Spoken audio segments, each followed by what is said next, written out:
Hey, what's up, everyone, and welcome back to another episode here on the Matt Listalia Show. Super happy to have you guys back. This week we have a really awesome. This is kind of a really awesome episode. Where if you didn't pick it up from the title of the episode, which should be something to the effect of gritty versus stubborn. And I say something to the effect because I haven't created it yet. I prefer to roll with an episode idea, go into it, explore it, kind of create the framework. I don't like to come to you completely half-baked. I also don't like to come to you scripted either. So yeah, I mean, the idea that I had today was, it was kind of like a how-to. That's kind of the way that I'm trying to go to all of these episodes now, is in a kind of a how-to format, in the sense that it's like, how do I actually make some of these resiliency ideas more tangible? How do I make them more applicable? And I think if I start framing them in a way that is how to, or like how to identify, how to take action, how to do this or that, then I think that it's more useful. I think it's more tangible, and it's something you can walk away with like action. The way that we call it in the military would be actionable intelligence. You know, something that you have this piece of information, and now you can go take action with it or on it because of it. And so that's what I want all of my episodes to be. Is I want them to be actionable resilience.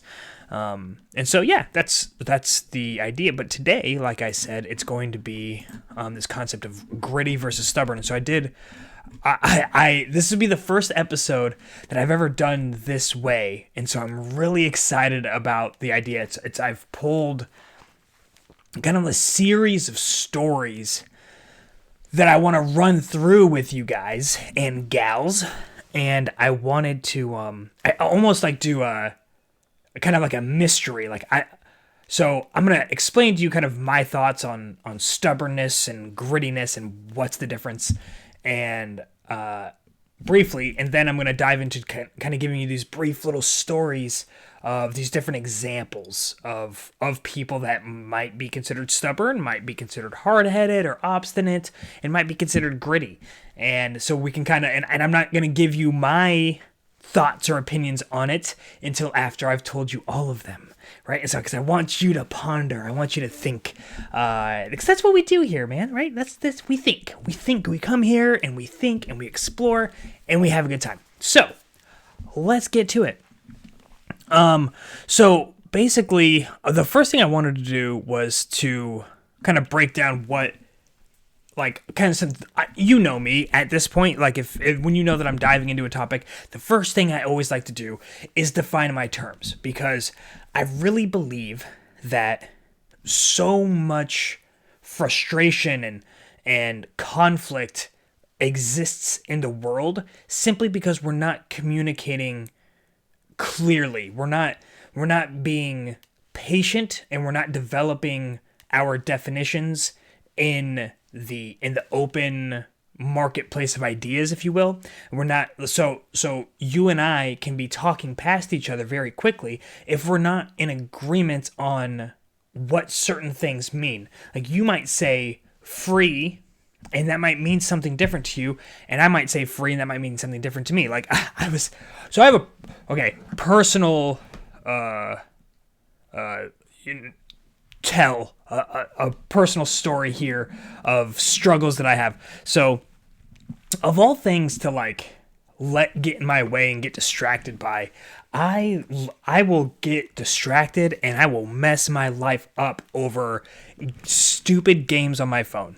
And I have gone the last, I don't know how many months, maybe even a year at this point, without having, probably like 6-7 months without having games on my phone at all. 0 games ever. And we were snowboarding up in the mountains doing our last run, like I had talked to you guys about. And while we were sitting there waiting, I looked up a 2-player game that I could play, like with Yasmin or with Audie, while we're sitting there kind of waiting for our food. The wait was really, really long. And so I wanted to, hey, sorry, just got a message from the wife. She's out of work. What? And let's turn that down. And so I I downloaded a 2-person game or whatever, and so it was like air hockey. So we're like playing air hockey back and forth like on my phone at the same time, and it was fun, but it broke the seal, and the games have made their way back onto my phone. I just went through. It was so funny. I just went through and deleted all of them except for one, except for this like dumb golf game that I'm playing. It's so distracting. But I bring this up. There is a reason I bring this up, and it's because in there, just like every other game, it's like it wants you to watch all these ads, and that's the way that they get their funding, right? People pay to get ads on the game, and blah blah blah blah blah. So there's like this little icon that comes up. It's like, oh, free rewards, like get your coins here so you can get better golf clubs or these different golf balls, and I go and I tap on it, and it's like, oh yeah, watch this video, and I'm like, that's not free. So that is a clear illustration of the point that I'm trying to make right now, that if we and we were snowboarding up in the mountains, and we were sitting there waiting in this like kind of excessively long line, or a long wait. They were really backed up for serving food, and so I downloaded like a 2-person air hockey game that Yasmin and I could back and forth on, and so that was pretty cool, but it kind of broke the seal, right? And so like games made their way back onto my phone, and I just did a clearing out of them. I deleted out all the games except for one, the stupid golf game. And just a little bit ago, I didn't even think about this before the show, but just a little bit ago, I saw this little icon. I was like, oh, free rewards, for coins, so you can get better clubs or better golf balls, whatever. And I go and I tap on it, and it's like, oh yeah, watch this video and get these rewards. I'm like, mother trucker, that's not free. That's my time, and that's more important. So yeah, it's just to the point that like we have to make clear our definitions. If you and I are going to talk about something that's free, we have to agree on what free means. We can go refer to a third party like a dictionary and use that definition, and then go from there. Or we can agree that like, okay, for the sake of this conversation, this is what this is going to mean. It's just like, think about like Monopoly money. Like, we can take this piece of paper and treat it as if it has value, even though it doesn't really. But it does have value in the premises of this game, right? So in the premises of a conversation, you have to make sure that your definitions are clear and that your verbiage is clear. Otherwise, you can end up talking past each other, and it will create unnecessary backups when all you had to do is clearly articulate the meanings behind some of the more significant terms in that conversation. So I wanted to firstly discuss so grit here. I pulled it up and I said courage and resolve, strength of character, and I was like, okay, well that's pretty obvious. I think we could all agree to that, but I wanted to dive a little bit further, so I looked up character, because it seems like a term like, well, okay, let's just get a little bit more succinct. Let's be a little bit more clear. So that is the mental and moral qualities distinctive to an individual. So yeah, I buy that. All that makes sense. I think that's all pretty straightforward. And then stubbornness, it has it defined as refusing to move or to change one's opinion. Obstinate, firmly resisting. And so to a certain extent, like you think about this, and you think about somebody that is gritty. In order to be gritty, you have to be stubborn, right? Like, you can't. Grit is, right? Looking back specifically at this definition again, courage and resolve, strength of character, right? So when you think about resolve, you think about courage, right? It's you're pushing through obstacles in order to accomplish something, right? That's the basic idea of grit, is that you're pushing through something that's difficult. You're wading through tough waters in order to see a better future come to fruition. Does that make sense? I think so. And so there's a bit of stubbornness there, right? Refusing to move or to change one's opinion, right? So if I think that my course of action, if I believe that, I need to perform X, Y, and Z in order to get through step one, then and I'm going to see all those things through, then that's, that is kind of stubborn, right? Like, I'm not accepting your ABC solutions, your whatever else. I'm not going to take those things into consideration. So I think about myself in this sense. A lot of people, when I talk to them about my business, like, oh, what degree do you have? I'm like, I have an associate's degree in automotive technical sciences, whatever garbage. It's a real degree. Automotive sciences or something ridiculous. It's an AAS. So, not really relevant to what we're doing here, right? But it's not. The thing is, a lot of people will tell me, oh, well, you get a degree and that's really going to open some doors and blah, blah, blah, blah, blah. And I'm like, that's cool. I'm being stubborn in my resistance to seeing that reality as the reality. I'm seeing that, like, sure, that it won't hurt. Having a degree won't hurt. But the process, the time and energy required to get it from where I'm at will hurt the business and what's going on right now, right? I will have to sacrifice the time and energy that I'm putting into the business so that I can put it towards school. And then I look at the tangible, like, okay, well, getting a degree won't hurt. Will it actually help? I'm like, I look at other people in the industry and I don't see that happening. And so I'm writing this out. I'm being stubborn in my thought process of avoiding, like, the necessity, the creating the narrative around the necessity for a degree. Now, I don't think it's a bad thing. I just don't think that it's a necessary thing for me. I think that we here can reach levels of success that are very high without, I heard my dogs howling at each other. Oh, harpalicious. So, but yeah, so that was just kind of like, it's an example of my own stubbornness coming in. And so then the question is, okay, well, how does grit play into there? Is that stubbornness good? Is it bad? And typically we associate being stubborn with things that aren't good, like a stubborn kid throwing a temper tantrum because he's not getting his way. And we'll get into kind of that, into what really breaks down the difference. So I wanted to give you some really hardline real stories, kind of hilarious examples of these, and we can kind of work through them. And so the very first one that I found was a man crosses the Atlantic Ocean in a raft with no water. Right? This is like, he went with no fresh water. He shows that his name's Alain. He's a French dude. He's a Frenchman. Alain Bombard.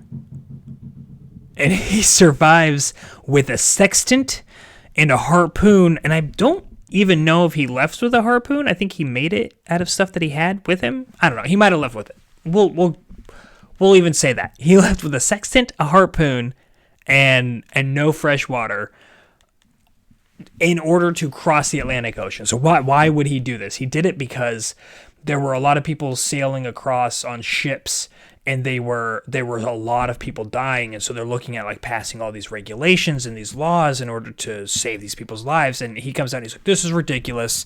It's not that difficult. I can cross the Atlantic Ocean in my raft. And I looked this thing up. It's crazy.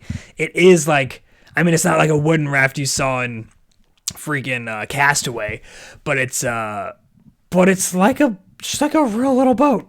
Like, you can look him up. It's hilarious. But the dude set out on the ocean, and a sextant. I had to look this up because I don't know what the hell that is. It's a device used to measure the distance between stars to help you navigate across the ocean. So he had this tiny little, like, Greek, old school looking, like, ancient Greek tool that's like this big, and a freaking harpoon on his little raft, and he set off to sail across the Atlantic Ocean. Madness, I tell you. But is it even more mad that I tell you that he actually made it? I think he made it, like, to Barbados, all the way across the Atlantic in this freaking raft. No engines, no motorized. Like, you see, like, he's got this, like, kind of mast-ish looking thing for sailing, it's just on this raft. It's crazy dude. Like, he ate fish and ate like the water contents from the fish guts and rainwater and Lord knows how much pee in order to keep himself hydrated. He ended up losing like, if I did the conversions correctly, like 55 pounds, right? And all for the purpose of showing people that they could that he could get across there, so they should be able to get across there. That all of the excess hysteria, what he considered to be excess hysteria about people dying crossing the Atlantic Ocean, was just excessive, and you can do it just by hopping on a raft, and he could. And so, is that gritty or stubborn? What do you think? What do you think? Dude did it. He made it across. So, all right, the next one is called the Pig Wars, right? So the Pig War, this was in San Juan in, oh gosh, I don't have the year pulled up. It was like, it had to be the 1840s, 1859. So in 1859, Charles Griffin, an Irish pig owner, and Lyman Cutler, an American potato farmer, and I'm from Nebraska. Basically, they were neighbors, and one dude owned pigs, and one dude had like a farm, and the guy's pigs one pig kept going across the border and the boundary and eating up, digging up all this guy's tubers, and eventually the guy goes out there after the umpteenth time of the pig doing this and shoots the pig dead. And so the Irishman, Griffin, comes over and he's like, "Hey man, you shot my pig, like, the crap." You can't do that. And he's like, yeah, but he was eating my stuff, and so don't worry about it. I will give you $10 and we'll call it good. And just for the translation's sake, the $10 in that time is equivalent to $280 now. And according to the article that I read, a solid quality pig off Craigslist is something like $50-$100. So he was paying him double, triple, quadruple the amount of a value of a good pig. And then the guy counters. He's like, "No, that's not acceptable. You have to pay me $100 or almost $3,000 for a pig because he shot him." This ended up breaking out into a fight. This fight led to Griffin calling the British authorities on San Juan and to arrest Cutler. And the Americans didn't take too kindly at this point to British people coming up and trying to arrest an American citizen. Still a little tenuous after that whole, American Revolution. So on August 10th, 461 Americans, this all built up. So like there was this turmoil that just kept like brooding up in the San Juan and these islands. And August 10th, 461 Americans with 14 cannons were opposed by 5 British warships mounting 70 guns carrying 2,140 men. For real. There was a war because a pig was eating a dude's potatoes. Oh, this is awesome. This is so good. I love it. And this is the best part. So this has got to be made up. This cannot be real. But it's said to have happened in the conversation when they were like actually physically fighting before the authorities came up, that he said, your pig was eating my potatoes. You got to keep control of your pig. And Griffin, the Irish pig owner, he's like, it's up to you to keep your potatoes out of my pig.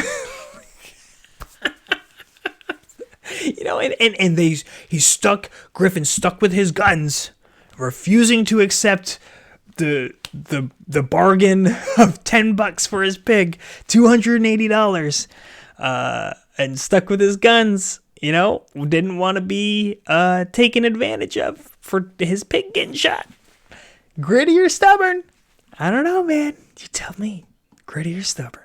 So before we move on to the next story, the next grit versus stubbornness story, I wanted to give my great thanks to the sweet technology that we're using, right? And You know what's so funny is I listen to so many podcasts that sounds like a hard break into an ad read, and this is absolutely not. This isn't about the equipment I'm using. This is just about the fact that if you're watching, you'll notice that wasn't a smooth transition, right? Like it went from like there was a hard cut, and I look different now.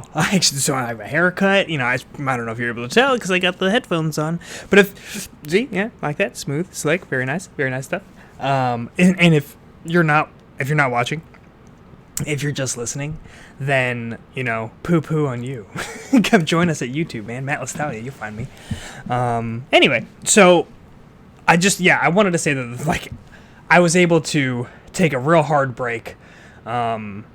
And I kind of knew I was going to have to because this episode is being strung through the eyelet of a needle unbelievably tightly. Because between having to pull an extra day of sales job work today, along with preparing for a trip and getting dogs to the vets, it's just like, let's get things done. Let's stack this in a way that works. And so thanks to this technology and thanks to the fact that I can record and pick up later, I'm able to do that and do it pretty gosh darn well seamlessly for everyone, especially for those listening to the audio. Had I just chosen to pick up on where I left off, you probably wouldn't have had no idea. And then for the people watching, I mean, this transition could be relatively smooth, and if it wasn't for the haircut, I might have been able to pull that one off too. But anyway, let's get back to it, shall we? So let me pull this thing back up, my little worksheet here. And so we just talked about the pigs, right? That's what we were just doing. We were talking about San Juan pig wars, where America and Britain almost went back at it again for another Revolutionary War that would have been the most hilarious starting of any war ever, because 2 dudes, 1 pig, and a potato. It sounds like the start of a bad joke or a bad porno. Yeah, you decide. So anyway, all right, this next one is, I redubbed the title of this, so I said, when the boss is wrong, he's still right, unless he's wrong. So this one is about a Swedish king, Charles the 12th, and he was alive and presiding over his kingdom of Sweden back in the days of the Enlightenment. I don't have the years in front, but they're not relevant. And the only real relevant factor, and any history buff is going to be able to pull this one out when you probably already know. But the key thing here is that what was happening in this period of Enlightenment was that we were shifting from the Julian calendar from the Roman era to the now current Georgian calendar, Gregorian. I know what it is. I know what calendar we use. Georgian. Yeah, we're gonna call it Georgian. Judge me, bro. Judge me. This isn't where I invest my time in our calendars, apparently. So yeah, I use like Google, right? Google Calendar. Did we do a new switch to Google Calendars? Shut up. Anyway, so we were going through the mad shift, right? We're going through this big shift from one calendar to another, and it was great because all of these countries were using different calendars, and so as the economy even back then was expanding and people were trying to become synchronous with one another from culture to culture, it was very difficult to do because the calendars didn't align, and so the decision was made and the agreement was found upon to go to one singular calendar that was that brought everyone together. It made everything a lot easier. One of the interesting parts about this is that not even a war that started to come up during his reign, not even a war and the complete discombobulation of his military, and his military trying to completely ignore the king and just revert to the Georgian calendar so that way they could actually fight effectively.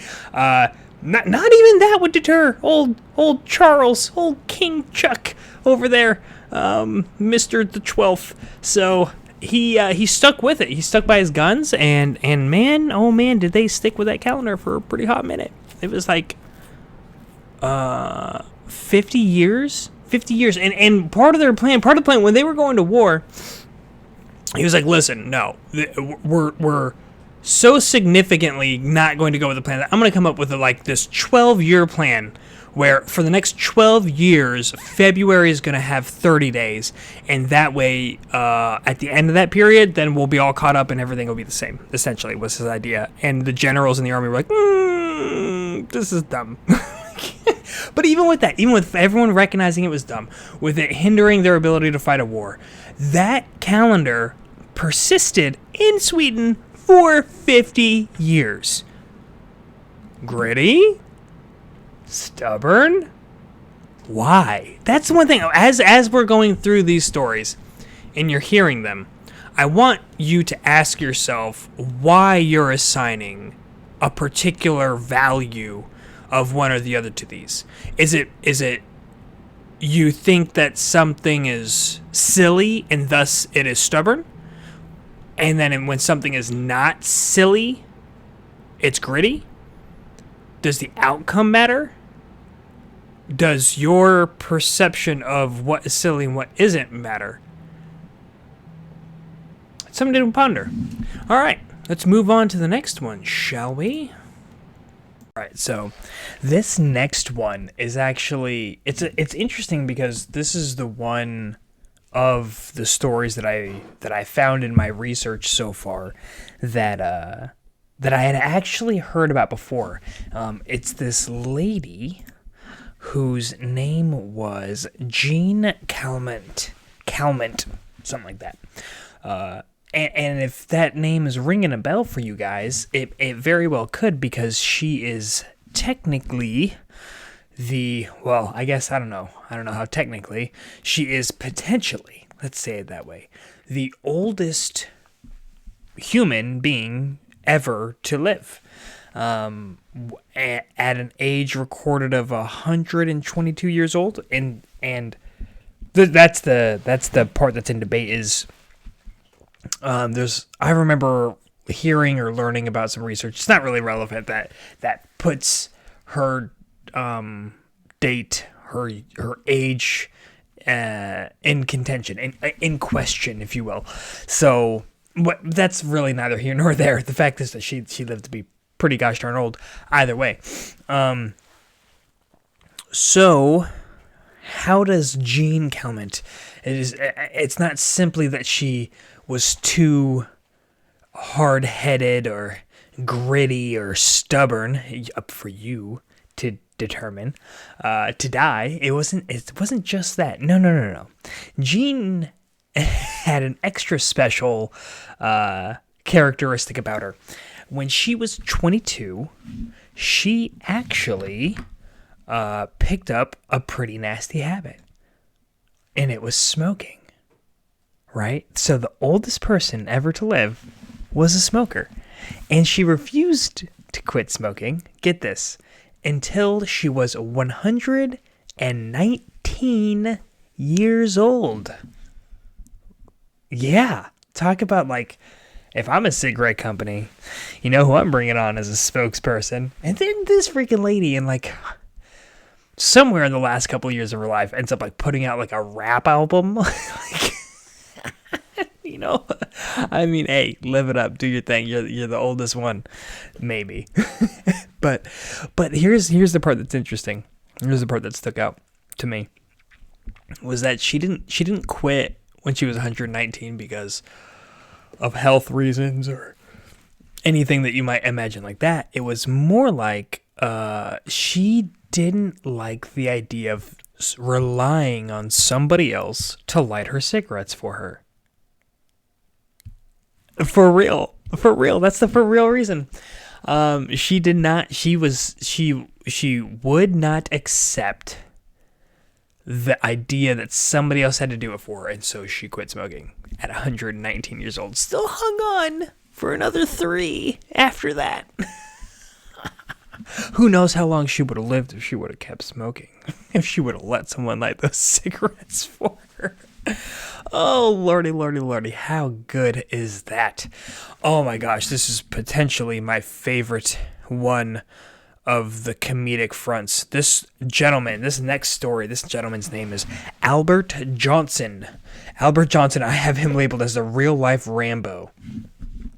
And this is crazy. This is absolutely bonkers. So, in 1931, old Al built himself. He set out to the wilderness in Canada, and decided to build himself a cabin. Went out there, started cutting down some trees, built a cabin all by himself, all for himself. And within a couple of weeks there of him kind of getting settled in, there were reports of these traps that were being dismantled. Excuse me, it's like 10:30 here right now, man, and I am an early bird sleeper. This is not usually an area. I'll let you in one more secret before I continue with old Al. So there was a second huge break between between some of the stories here, and it was there was a lot that happened. Dinner came. We had a little bit of family time. We had to continue packing, and I had to bathe the dogs. We're gonna drop them off at a place for them. A place through Rover that they're gonna get watched. This, that, and the other. Whatever. More life, more boring life stuff, right? But here's the best part. The best part, literally 2 minutes ago, just got a little bit better. So the best part was I took the dogs out, let them use the bathroom one more time, bring them back in, put them in their crates, and go upstairs to let my wife know that I'm going to come down and, I need to finish recording. And she's like, all right, cool. And I grab my water bottle and I come down, and I had set up, so the crates are sitting there. They're like facing the doorway and staircase that goes down to the basement, which is where my studio is. And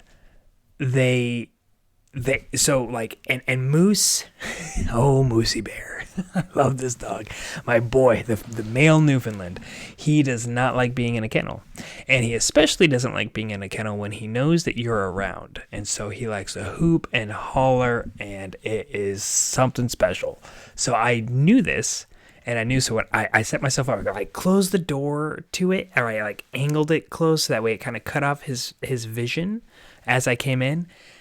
And I'm getting there, and I go downstairs, and I'm getting ready to head to the basement, and I have to loop around. I have to basically go down our hallway and make a U-turn to go down the stairs. And I see that Moose has got the scent of me there. He knows that I'm there. Gets up, and I hear the cage kind of rattling. And I was, son of a gun, he's got me. And I was, oh wait, we have this tiny little cute blue couch that Yasmin has, and I was like, oh. Let's see if I can pull this off. So I get down, and I army high crawl behind the couch, and I grab this shirt that's sitting there because I didn't want to wear it when I was eating dinner. So I put it there. So I'm going over, and I can lift my son's Minecraft blanket off of it and peel my shirt off, and I get it, and I go back, and I grab my water bottle that I set down, and I do all this, and I get over to the stairs, and I do it. And Moose is none the wiser. If he's the wiser, he is none the more excitable and none the more crazy. So totally chill, totally cool. I get down here, sit down, settle in, and I swear that I hear Yasmin walking across, and I hear Moose starting to whine because he can tell that she's there. And I'm like, well, all of that clandestine work just for the sake of clandestine work, for the sake to know that I could do it. And I did it successfully. So, anyway, that's my current predicament. And that being said, it's almost 11 o'clock here, but the show must go on. And so here we are. Me, you, and old Albert Johnson. So Albert Johnson goes around, and basically it's determined that he is the likely culprit who is not... I'm going to make sure.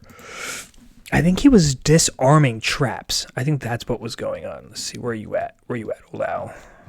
Yeah. This found some rude person was disabling traps in the area. All signs pointed to Albert Johnson. They probably just wanted to go give him a verbal warning. Johnson wasn't about that life, and so when the police came to talk to him, he blew him off. These are like the Canadian Royal Police or whatever. So a couple of cops show up to his place, and they knock, and he ignores them, and then they go and get a warrant, right? And so they're going to get a warrant for his assumingly for his arrest, which is so crazy to me because, like, the dude's disassembling traps, but that's whatever. That's neither here nor there. So whatever. They get a warrant, and they come back and they knock, and apparently that's, old Al is still not about that life, and so he's like, okay, cool, yeah, I'm not answering the door, and so they kick the door down, and this is great because I feel like as maybe the kicking in the door was less unjustified than the response that old Al had, but I feel like both were pretty not in proportion to what was happening.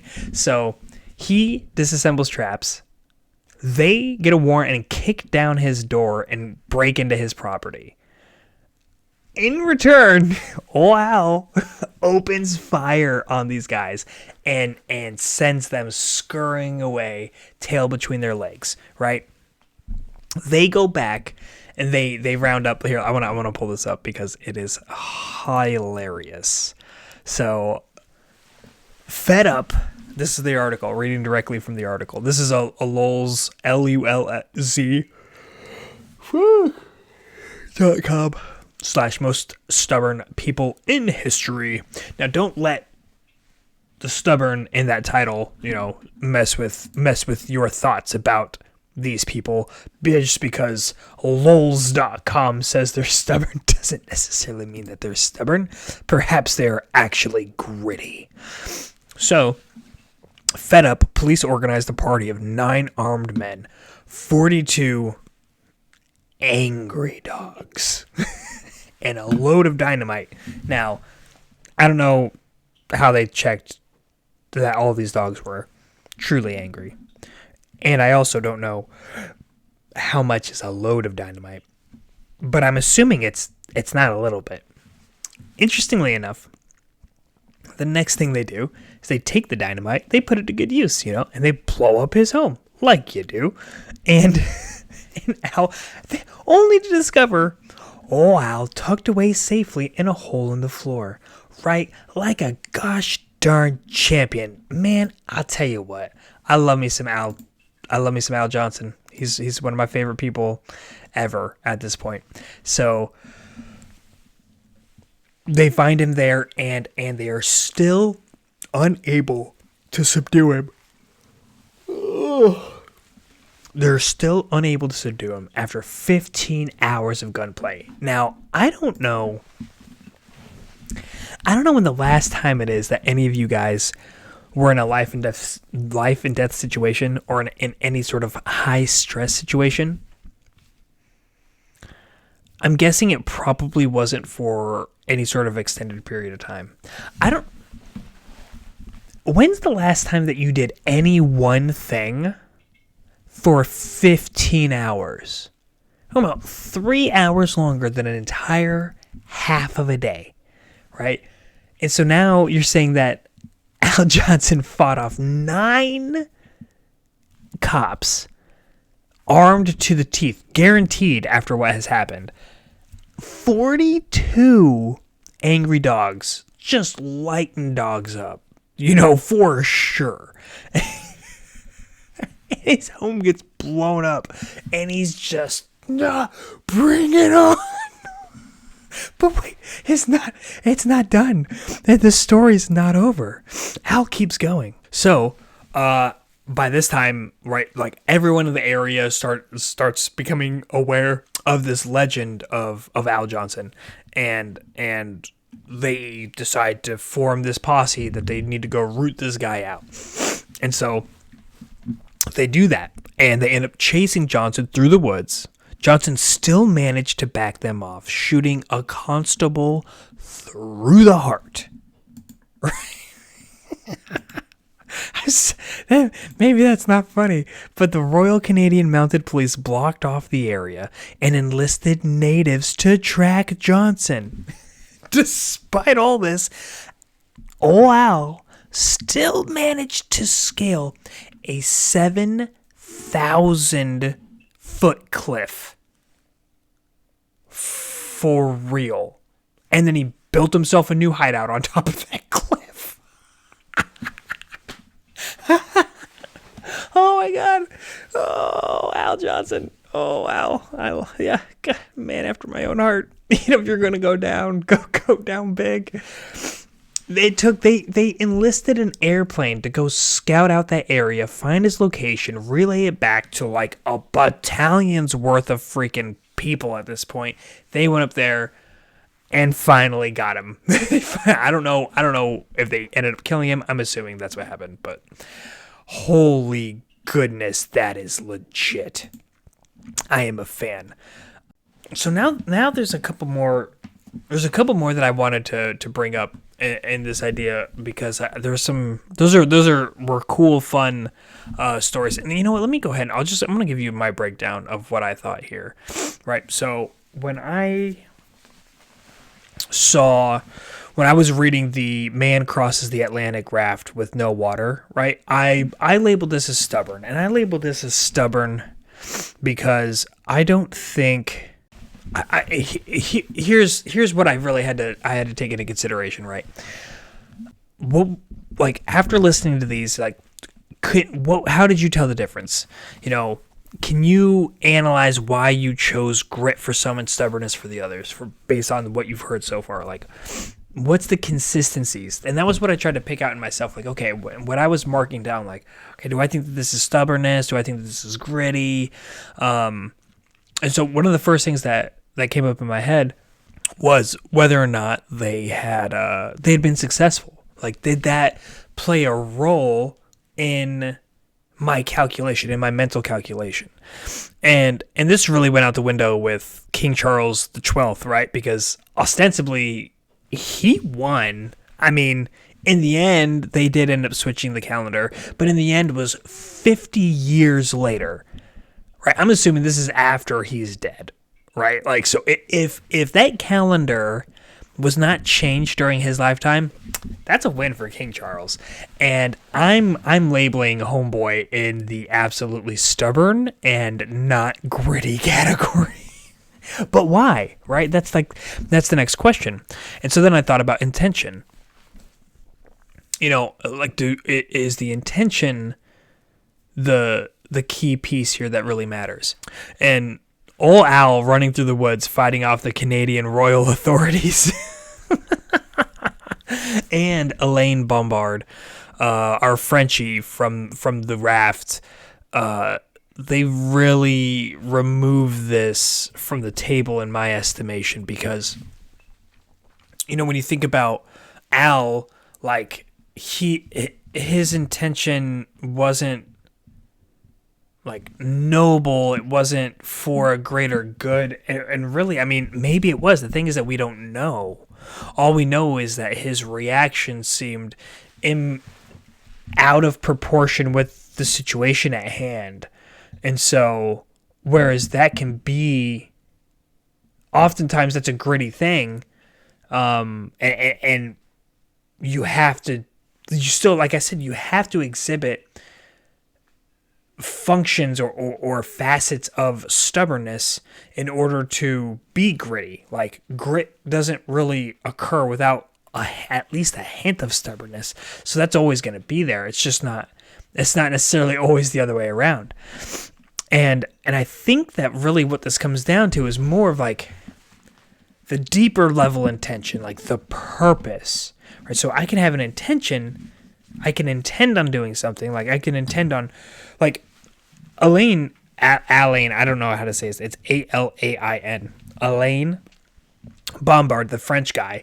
He is a really good example of, like, oh, I want to go, like, all these people are dying when they're sailing across the ocean, and I want to show that that's not, you don't have to die. Like, anyone can go across and sail and make it. And, like, yeah, but really? Like, that was like you guys are a bunch of pansies, and look at what I can do, right? It would have been, I think, it would have been gritty if he had, worked with a crew and they had kind of like worked to pull each other up through it, rather than just like standing, like he had like a newborn baby that he left behind, and there was just, it seemed a lot more self-aggrandizing and not really like it was like falsely put out to assist other people. And really it was just, I'm going to do this crazy thing, but I'm going to do it in the name of this stuff. Like had he, honestly, this is an interesting thing. Had he not said that he was doing it for that reason, and that he's like, I just want to see if I can do it. I just want to do it because it seems like it's a hard thing to do. I'd be like, man, that's grit. The fact that you went out there and you did it and you made it all the way across, like, that's some gritty stuff. Or if, like, really the most pure version of grit is if the purpose would have been higher. If it would have been like, I'm escaping, like, I see myself, my life being better if I cross the ocean. And getting on this raft and getting across is just the means of doing it. And so I'm going to do what's required to get there, because I know that the way that the life that I want to live exists, the opportunities are over there, and so I want to go over there. But so that's really what it comes down to, and that's really what I was getting at, is that it's not intention, it's not success, because there's lots of gritty people that aren't successful. It's purpose. I don't think, you think old Al may have had good intentions of removing the traps, but, his lack of clear purpose or his inability to articulate it, or articulate it solely with bullets was, eventually caught up with him. I think that I got some, most of those ones that we just did, I think they are more stubborn than they are gritty.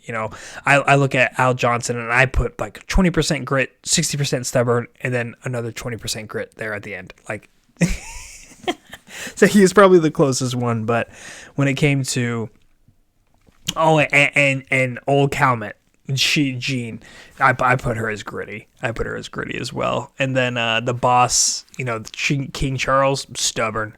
The Pig Wars, stubborn. Atlantic Ocean, stubborn. Oh, freaking Bombard.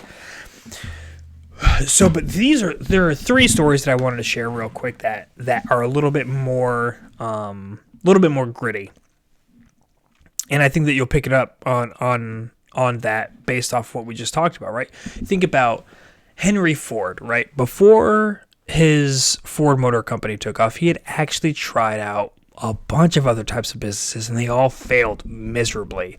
He had gone so far as to like push himself into bankruptcy 5 different times before getting to the place where he made the Ford Motor Company, where he like established the freaking assembly line, which changed the world, right? So the dude just ran into brick wall after brick wall after brick wall. I think that the key thing there is that it wasn't just always the same thing. It's like, I'm going to shift, I'm going to try this thing, it didn't work, okay, I'm going to shift, I'm going to do this thing, okay, that didn't work, I'm going to shift, I'm going to try to do this thing, and I'm going to push it and push it and push it and put my whole self into it to the point where, like, I got to declare bankruptcy, and it didn't stop. He just kept going. And with that, I don't think that dude would have stopped if Ford didn't work. Like, he would have just kept going. And that, to me, that's the grit. It's like he had this greater purpose that he was trying to serve. You look at Walt Disney. Walt Disney was actually fired from his first employment at the Kansas City Star because his cartoons were not creative enough. You know what's crazy about that? Later on, he ended up buying the Kansas City Star. Talk about how sweet is that? How sweet is that?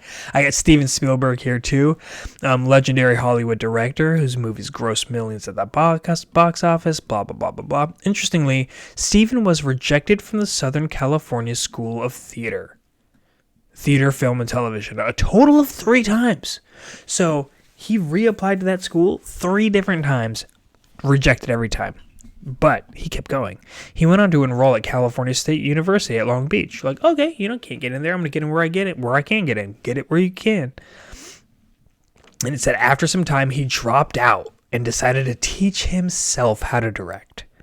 Today, we enjoy the breathtaking cinematic pieces directed by him. Now, that's another thing. Like,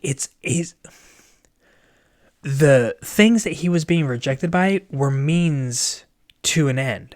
And when he was denied access to a means, he tried again. When he was denied access, he tried again. When he was denied access, he said, okay, well, obviously this isn't working. Let me try something else, And I'm assuming that when he kept reapplying, it wasn't just like, hey, same, request, same entry form, same information, same, letter. I'm sure he was adjusting each and every time to the point where okay, well, there's not really anything else I can do. You guys just aren't going to accept me. And now I'm going to go to this other college. Then he gets there and he's like, this isn't, I've got ideas and I'm ready to do it. And this isn't right. This isn't the means to the end. But it's because he has the end. He's got that purpose. He's got that thing, that bigger thing that he's serving. And he followed through with it. He didn't let himself get caught up and bent around the axles of the hows and the whats. He stuck around with his why. The one that I really spent a lot of time thinking about was Walt Disney. While all 3 they all had great vision. They all encountered amazingly tough obstacles, and they fought, either within the system or against the system, and sometimes both, and their creations just they improved the lives of everyone around them. They made them happier. They made them smile. They gave them some sort of pleasure.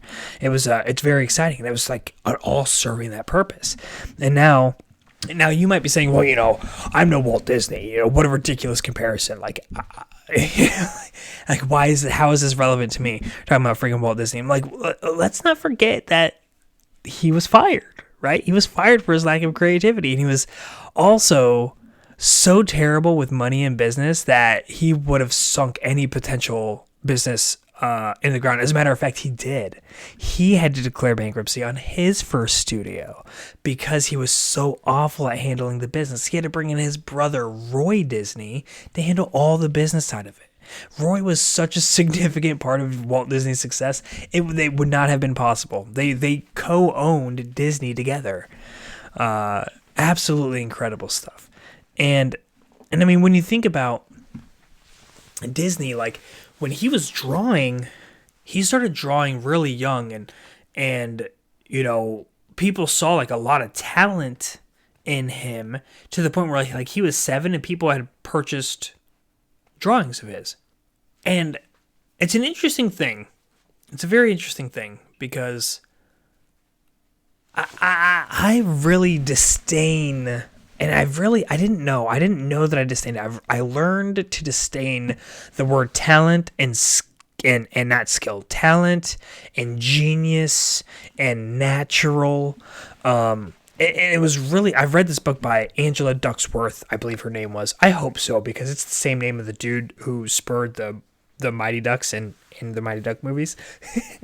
But she wrote a book called Grit. In the book, she talked about a lot of different things. One of the things she had referenced was a Nietzsche quote. And I think it might have been this one. I'm not sure. I went looking for it, and I couldn't remember, but this one was relevant, and so I wanted to bring it up here. Speak not of gifts or innate talents.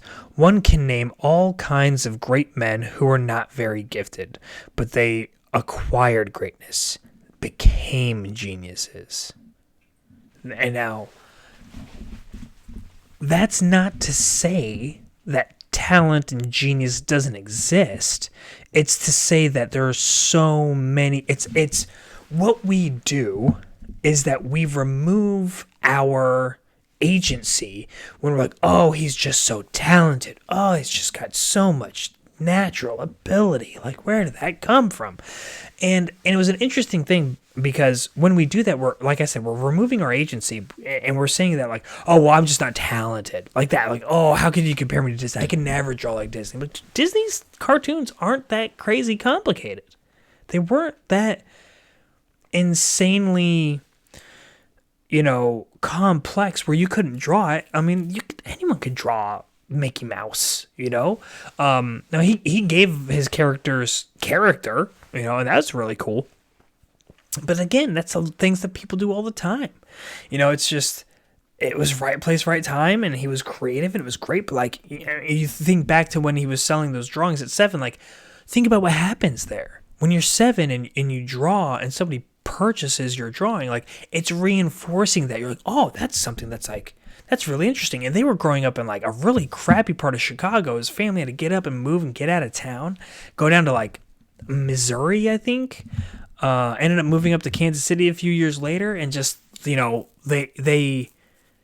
weren't living like the most robust and elegant life, and so he ended up working for like selling newspapers and stuff like that. Like, it's not like he went straight into drawing and everything, but it's this idea that like when there's a natural talent there and it gets fed, and you feed that talent, then something extraordinary can happen. But even when you do that, you could still screw it up. So just like Disney. so he did. But the thing is, first he fed it, right? So in high school, he went and he was a part of the newspaper there, and he was drawing cartoons for the newspaper. And then he like took this photography class to learn more about art in the sense of photography. And then he went to the Chicago's Institute of Art or whatever. All the people from Chicago are going to kill me, but that's all right. But he went there and he learned more, and he just kept developing skills and pushing himself and learning more and being better. And then he starts his own studio, and it goes bankrupt because, like, yeah, he got really good at the artist stuff, but he wasn't very good at the business stuff. It's just, there's a lot more to it than just, oh, you're just so talented. I hate it because it's like, it's a personal, like I could never do that. I'm just not talented enough to do it. And it's interesting because in the book, in Grit, Angela talks about these ping pong players, right? And these ping pong players are Olympic gold medalists, and they keep coming from like the same neighborhood.